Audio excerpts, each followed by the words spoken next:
We can't talk about Reverend Jesse Jackson without talking about racial justice. And so you mentioned the moral fabric of many of the things he was saying, and that he thought of himself as a movement leader coming up in a time in the 80s where you've had the two decades prior be the height of the civil rights movement.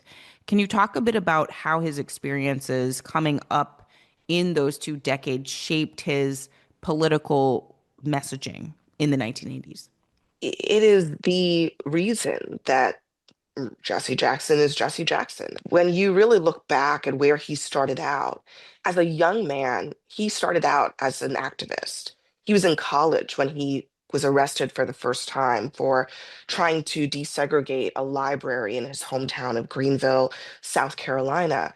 And from there, he wanted so badly to be at the center of these protest movements that were happening that he went down to Selma, Alabama, uninvited, and basically forced his way into Dr. King's world and volunteered to stay up all night with activists who were waiting to cross the Edmund Pettus Bridge and to keep them calm while they were preparing to make that march. And from then on, he was in the middle of it because he put himself there.